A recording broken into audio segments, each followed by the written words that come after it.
All right, so we're talking about the nervous system today, and this is in Chapter 7 of your textbook. You have some participation worksheets that I gave you, 3 of those, right? One has, well, I gave you one earlier, the nervous system review. That's a nice little study guide going through. I would recommend you work on that after you kind of go through the chapter. It helps you organize all that information. It's a 3-page, or yeah, there's 3 pages to it, right? The nervous system review handout. And then you have a worksheet with a picture of a neuron on it, and on the other side has a graph. That's for the action potential, so make sure you have that handy as we go through things here in the nervous system. And then you have another worksheet that has a neuron on the top, and then it has a cross-section of the spinal cord on the bottom. And on the back side is a picture of a brain, 2 brains and a spinal cord, and then a bunch of organs between them. That's the autonomic nervous system. Then there's a table below. This will work through in class. So these are kind of like participation worksheets. So just keep those handy so you can label as we go through here. So today we're just going to start out by looking at the basic layout of the nervous system. So if you think about what the nervous system in terms of what its purpose is it's for to receive information from the outside or internal environment. For example, taking information about your heart rate, your respiratory rate, blood pressure, or it might be temperature outside the body. It might be some image that we're viewing outside the body, some sound that's coming in through our ears to be perceived. So we call those sensory perceptions. Just any information coming in that's detected by the body, we have to have special sensory receptors to pick up, to detect that information. Okay, so we have sensory receptors for pain, that that give us pain signals. We have sensory receptors for light that convert that light into an image. We have sensory receptors for taste, smell, hearing, pressure. So yeah, we have lots of different sensory receptors that give information into the nervous system for processing, and then we might give a response, and we'll talk about the terms that we use for incoming and outgoing information from the nervous system. Mental activities, hopefully you're using a lot of those in class. You're thinking about what you're hearing and seeing on the slide and on your notes, and making judgments or questioning yourself, saying, oh, I don't understand that, or yes, I know what that's about, I have familiarity with that.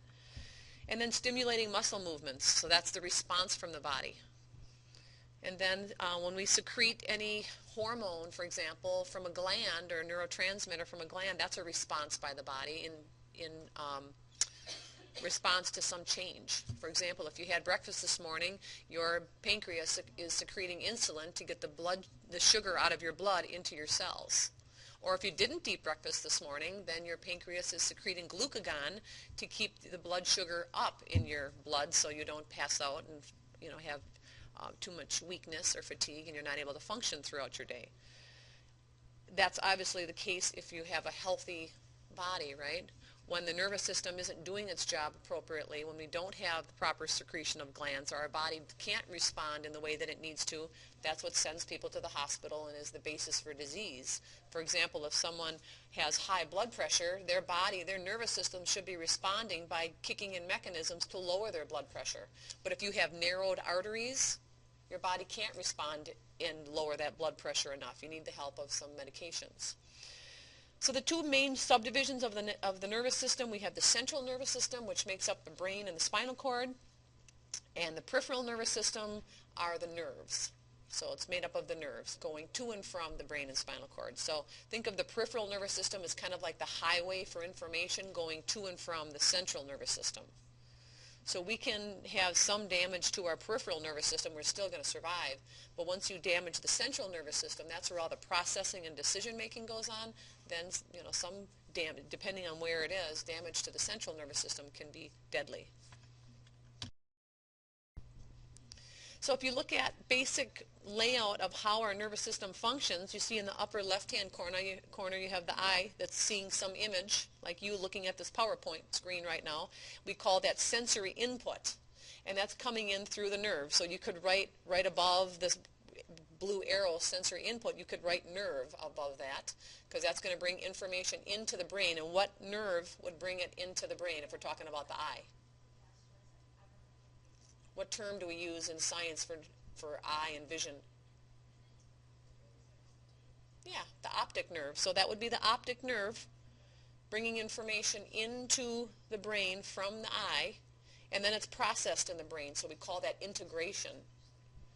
And then a decision is made. Let's say you're seeing something out, seeing a step in front of you, and your body's going to respond via motor output. So the motor output would be a nerve leading to the muscles of your leg, telling you to lift that leg up onto the first step. Did you ever try going up or down steps when it's pitch black? It's kind of difficult, isn't it? You're not quite sure where to put your foot because you're missing that sensory input. So then you got to go by different types of input, right? Feeling the toes, or feeling the carpet with your toes, or feeling the step with your feet, because you're responding, but you're using a different sensory input. So either way, the motor output is also via a nerve, right? So the nerve, in this case, going to the leg, we learned two major nerves that serve the leg. Do you remember what they are from lab? Sciatic nerve serves which side of the leg? Do you remember? Front or back? The back side of the leg, yeah. People that have sciatica have pain on the back side of their leg. And then the front side of the leg, which one? What nerve was that? What? That's the plexus. The lumbar is the plexus that serves this nerve. Again, think of what bone is underneath that. Yeah, if it's the femur, so it's the what nerve? Femoral or femoral nerve, yeah. So above the red arrow, you could write sciatic nerve, femoral nerve, etc. Whatever nerve is feeding the leg. That's the motor output. That's the information highway to respond to what we're seeing. So what does this look like? If you look at, we've seen something like this before. In the very beginning of the semester, we talked about this kind of circular information here. Remember what that's called?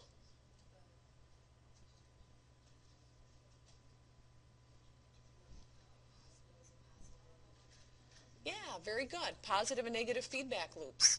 So our nervous system functions that way. We see something in the environment, we process it, we respond. And then we continue to take sensory output, seeing do we need to respond more? Can we stop the response? We're constantly sampling our environment, responding if necessary, making adjustments, and that's how our nervous system works continuously. Now, this, sensory input, thinking about it, responding, that's very similar to the endocrine system. Right now, your body is sampling, the cells of your pancreas are sampling the amount of insulin and blood sugar present in your blood and determining if more insulin needs to be secreted or if glucagon needs to be secreted, depending if you have low blood sugar, and we're constantly sampling.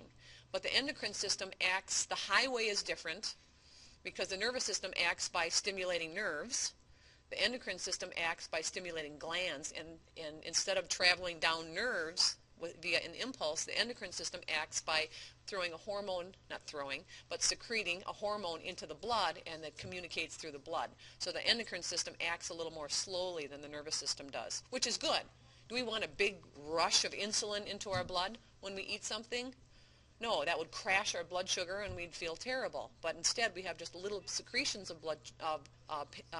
insulin that keeps our blood sugar relatively stable. Some foods are better at doing that than others. If you eat a candy bar, you get more insulin secretion, and you do get blood sugar crashes about an hour after eating a candy bar, where if you eat protein and high, complex carbs, then we know we keep our blood sugar more stable because insulin secretion is a little more gradual. So this slide shows just the basic components of the central nervous system. So again, we're talking about the brain and spinal cord. And the peripheral nervous system includes the cranial nerves and the spinal nerves. Notice the yellow nerves coming off of the brain there. Those are called cranial nerves. That would be part of the peripheral nervous system. So one of those cranial nerves is the optic nerve. Another one is the olfactory nerve, serving the nose and giving us that sense of smell. And there's a number of cranial nerves that you'll learn about in advanced A&P that serve the face, smell, taste, etc. So again, the brain and spinal cord is the central nervous system, And notice that the spinal cord becomes one with the brain. That tissue just flows into and becomes brain tissue. There's not a separate division. Remember the foramen magnum in the occipital bone is that hole where the spinal cord meets up with the brain.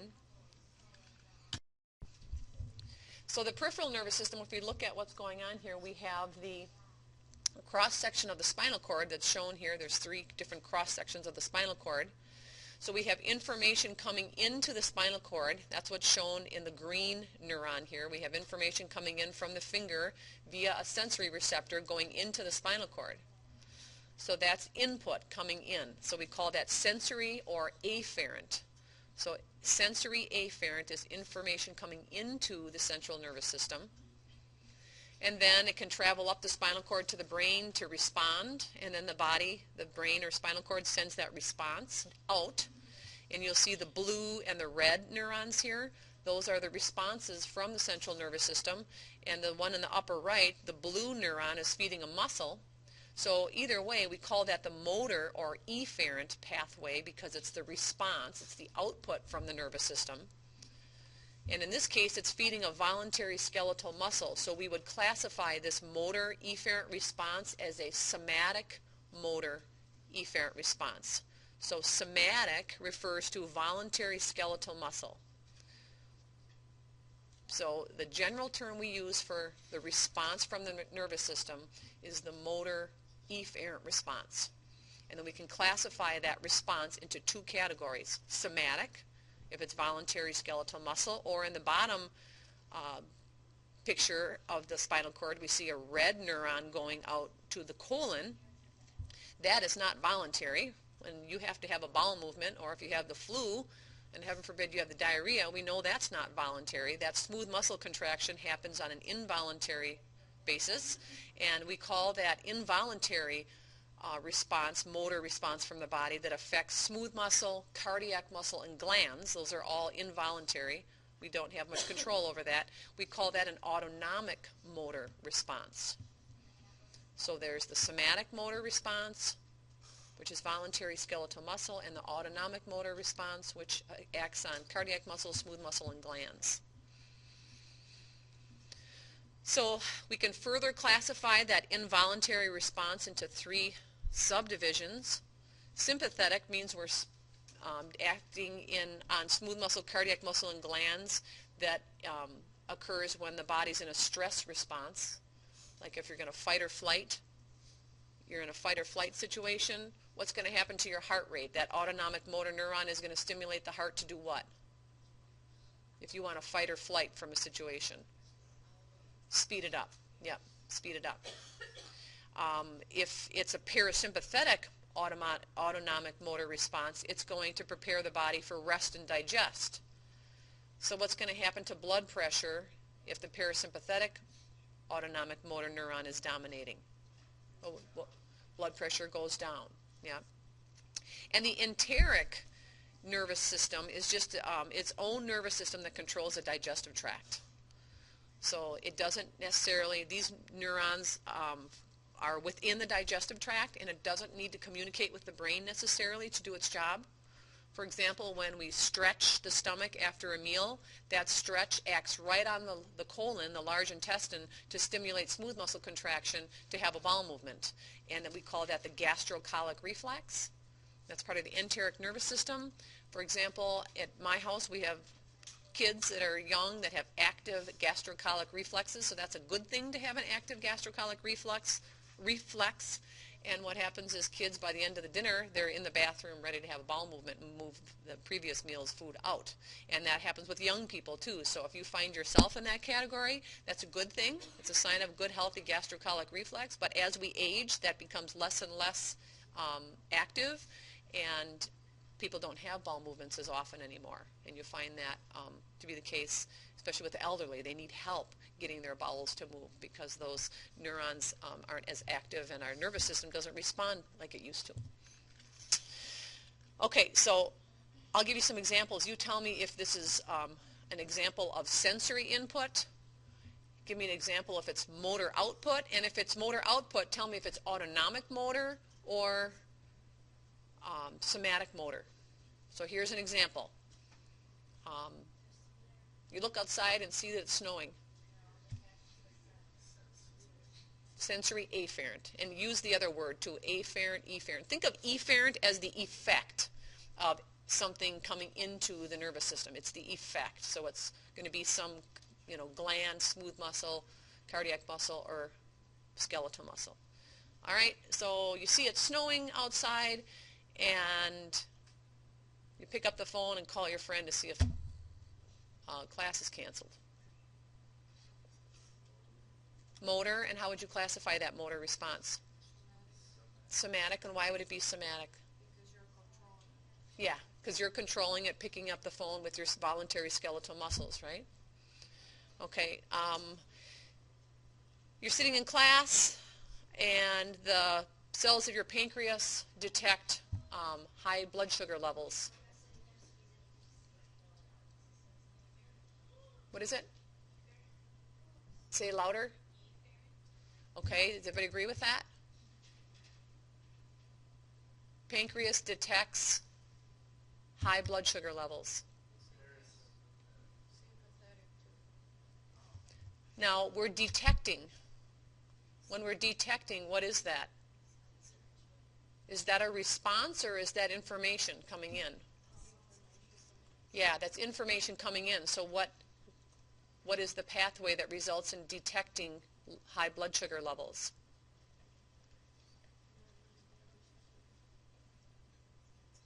Well, what? Say it again? Yep, sensory afferent. Because the ability to detect relies on that sensory afferent neuron, right? Okay. So there's some receptor for blood sugar levels in the pancreas. So the response from the body would be to secrete insulin.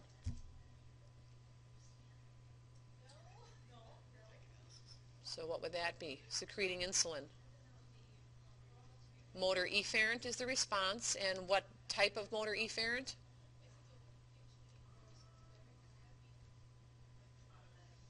Autonomic. So it'd be an autonomic. And what type did you say, Stephanie? Parasympathetic, yeah, because it's the rest and digest, right? Also, but what we would find too is when we have the stress response, that stimulates our liver to break down glycogen and release sugar to the blood. So as a result, insulin levels can increase with the stress response. So that one's a little tricky on that one. You could argue both ways of looking at that, because we find insulin levels go up with patients after surgery because that's part of the stress response. Because think of if you were going to fight or flight somebody, wouldn't your body want to release sugar into the blood, stored sugar that you have, so you can feed your muscles to fight? But we wouldn't want that blood sugar to increase, so your body would secrete insulin to get that sugar into your muscle cells to use it. So we do find the insulin levels actually go up in the sympathetic response. Okay, so this kind of puts it all together. Here we see a bear, that's the stimulus coming in, and that information comes in through the sensory division, through receptors. You're seeing the bear, you're hearing the bear, right? Maybe you're smelling the bear. These animals out in the wild, and they say bears in particular are very stinky. Some people that hunt bear can even say they can smell them when they've been in an area because they're very smelly animals.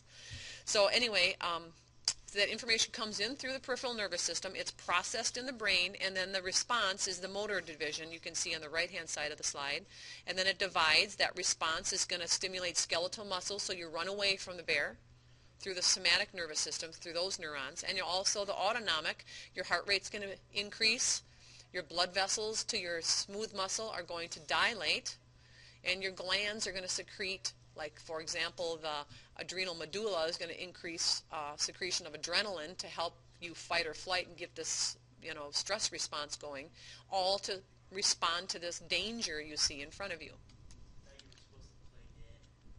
Yeah, that's what they say, right?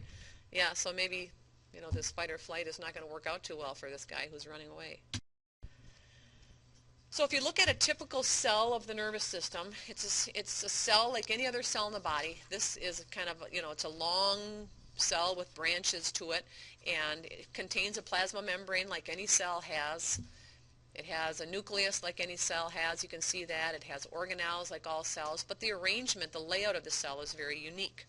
So take a look at that participation worksheet. Looks like this. It has the neuron on the top half of the paper. And we can label this together. So if you look at this enlarged end of the cell here, shown in yellow, that whole swollen area with the nucleus on the inside, that's the cell body. That's like the brain of the neuron. So the enlarged end is the cell body, the part with the large nucleus in it. So that processes information. And the extensions coming off of the cell body, we call those the dendrites. So the dendrites are detecting an impulse, or it might be a modified sensory receptor bringing information into the cell body to be processed. Either way, those are called dendrites. So think of the dendrites like antennae that are detecting information, bringing it into the neuron for processing. And then that information is conducted to the end of the neuron, to these axon terminals here. So the axon is this long yellow structure that leads away from the cell body, leading to the axon terminals. And you can see it's the axon is coated with this blue material. We'll talk about that in a minute.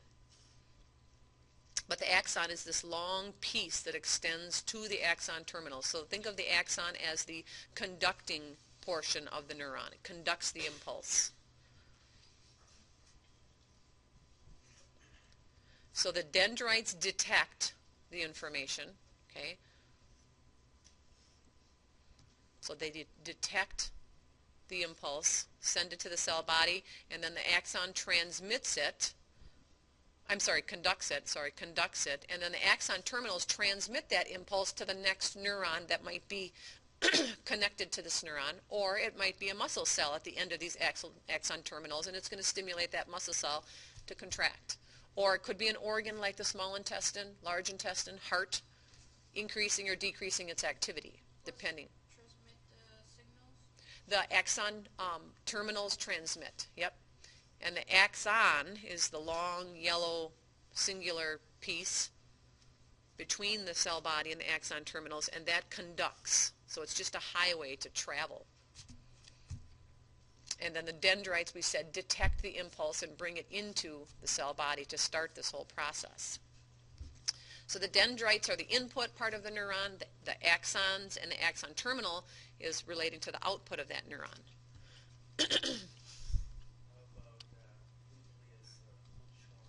Yep, we'll talk about that next. So the axon is insulated with a special material called myelin. And the blue here is myelin.